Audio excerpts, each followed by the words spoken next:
स्पष्ट भएका छौं किनभने यो देशमा श्री 5 बडा महाराज धीराज पृथ्वीनारायण शाहको दिव्य उपदेश मानेर राष्ट्रवादी कित्ता र विदेशबाट आयातित व्यवस्था मान्ने कित्ता क्लियर भएको छ। त्यो हामीले क्लियर गराउन चाहेका पनि थियौं। त्यो क्लियर भएको छ। यो प्रजातन्त्र हो, प्रजातन्त्रमा हारजित हुन्छ र यसलाई हामीले सामान्य रूपमा लगेका छौं र उपसभामुख हुनुभएको रुबी कुमारी ठाकुर आदरणीय मान्य ज्यूलाई हामीले शुभकामना व्यक्त गरिसकेका छौं र शुभकामना पनि व्यक्त गर्न चाहन्छौं।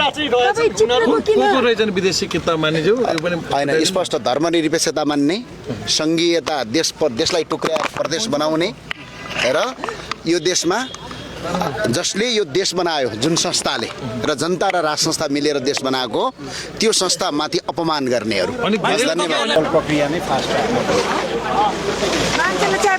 प्रदेश खारेजको विषयमा चाहिँ रासोपाको जस्तो अर्थमन्त्रीले नै मलाई जान दिनु पर्यो नि। अब सुन्नु न, अब म अलिकति बोलेर गएँ है।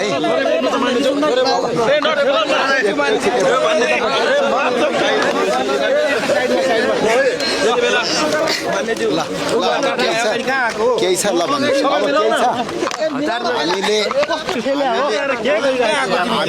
हामीले जितेर पनि हारेर पनि जितेका छौं किनकि हामी।